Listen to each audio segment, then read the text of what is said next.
Dubai safari സൂ പാർക്കിലേക്കാണ്. ഇതൊരു exclusive tour ആണ്. കാരണം പബ്ലിക്കിന് വേണ്ടി ഇതുവരെ ഓപ്പൺ ആയിട്ടില്ല. പക്ഷെ നമുക്കൊരു സ്പെഷ്യൽ ആയിട്ട് പ്രീ ലുക്ക് കിട്ടാൻ പോവാണ്. This is going to be exclusive today.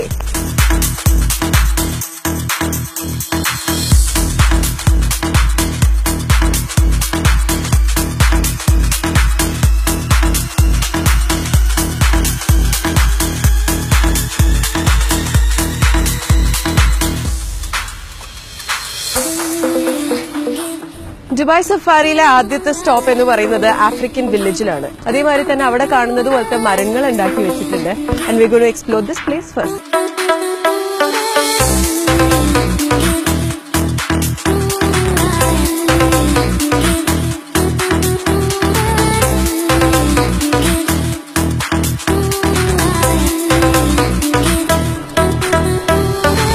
നമ്മളിപ്പോ നിൽക്കുന്നത് ആഫ്രിക്കൻ വില്ലേജിലെ ബേർഡ്സ് ഉണ്ടാവാൻ പോകുന്ന ഒരിടത്താണ്. ഇത് അണ്ടർ കൺസ്ട്രക്ഷൻ ആണ് പറഞ്ഞതുപോലെ തന്നെ. അതുകൊണ്ട് തന്നെ ഒരു ട്രീ ബിൽഡ് ചെയ്തുകൊണ്ടിരിക്കുന്നുണ്ട്. കൺസ്ട്രക്ഷൻ ഒക്കെ കഴിയുമ്പോഴേക്കും ഈ കാണുന്ന നെറ്റ് മുഴുവൻ ഗ്രീൻ ആവും. ഇതിന്റെ അകത്ത് നിറച്ച് ബേർഡ്സ് അങ്ങും ഇങ്ങും പറന്നുകൊണ്ടായിരിക്കും ഉണ്ടാവാൻ പോകുന്നത്. And it's gonna look just beautiful.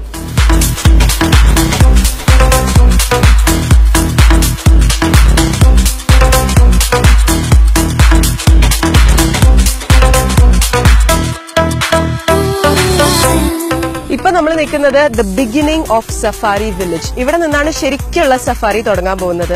ആഫ്രിക്കയിലുള്ള അതേ തരം ട്രീസ്, അതേപോലത്തെ ഒരു ഗ്രീനറി ഇനി എല്ലാം ഇവിടെ ദുബായിൽ തന്നെ അവൈലബിൾ ആവാൻ പോവാണ്. So you don't need to really go to Africa to experience a safari.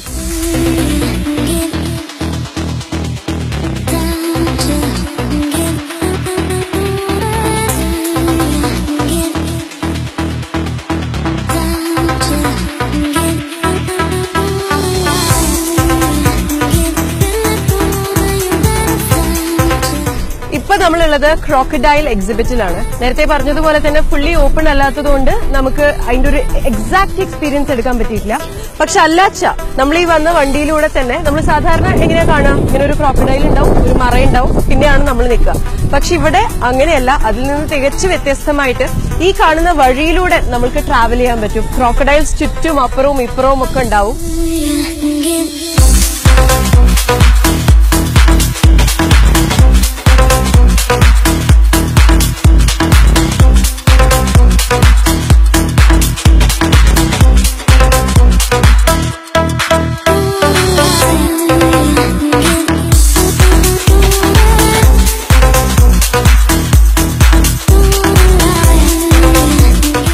ഇപ്പൊ ഞാൻ ഈ ഇറങ്ങി നടക്കുന്നത് പോലെ ഇത് തുറന്നു കഴിഞ്ഞാലും നിങ്ങൾക്ക് ഇങ്ങനെ നടക്കാൻ പറ്റില്ല. കാരണം ഈ ഒരു സ്ഥലം ഗൊറില്ലാസിന് വേണ്ടി എക്സ്ക്ലൂസീവ്ലി ഉള്ള ഒരു സ്ഥലമാണ്. നമ്മളിങ്ങനെ ഡ്രൈവ് ചെയ്ത് പോകുമ്പോൾ ഈ വെള്ളത്തിൽ ഗൊറില്ലാസ് കളിക്കുന്നുണ്ടാവും. അവർ കുറെ പേര് ഇവിടെ ഭക്ഷണം കഴിച്ചുകൊണ്ടും അങ്ങനെ എൻജോയ് ചെയ്യുന്ന ഒരു സൈറ്റ് കാണാൻ മാത്രമേ നമുക്ക് പറ്റുള്ളൂ. ചിലപ്പോൾ നമ്മുടെ വണ്ടിയുടെ അടുത്തേക്കൊക്കെ വന്നു വരും.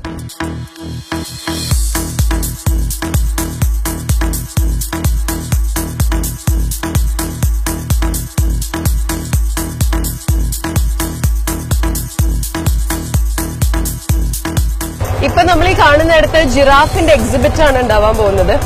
So it's gonna B full of giraffes all around. ആ ട്രീസിൽ നിന്നൊക്കെ കഴിക്കുന്നതും എല്ലാം കാണാൻ പറ്റും.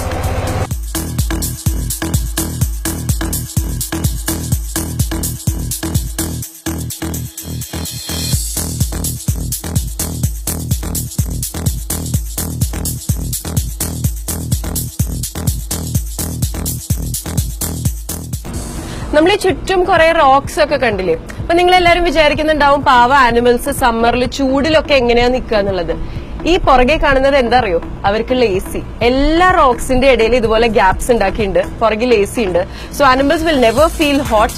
മാത്രമല്ല ഇവിടെ വെള്ളം, അവർക്ക് കുടിക്കാനുള്ള വെള്ളം ഇനഫ് പ്രൊവൈഡ് ചെയ്തിട്ടുണ്ട്. ശരിക്കും ഒരു നാച്ചുറൽ എൻവയൺമെന്റില്. പക്ഷെ അവരെ ചൂടെടുക്കാതെ അവരെ മാക്സിമം പ്രൊട്ടക്ട് ചെയ്ത് മാക്സിമം അവരെ കംഫർട്ടബിൾ ആക്കുക എന്നുള്ളതാണ് ദുബായ് സഫാരി സൂവിന്റെ മെയിൻ ഒബ്ജക്റ്റീവ്.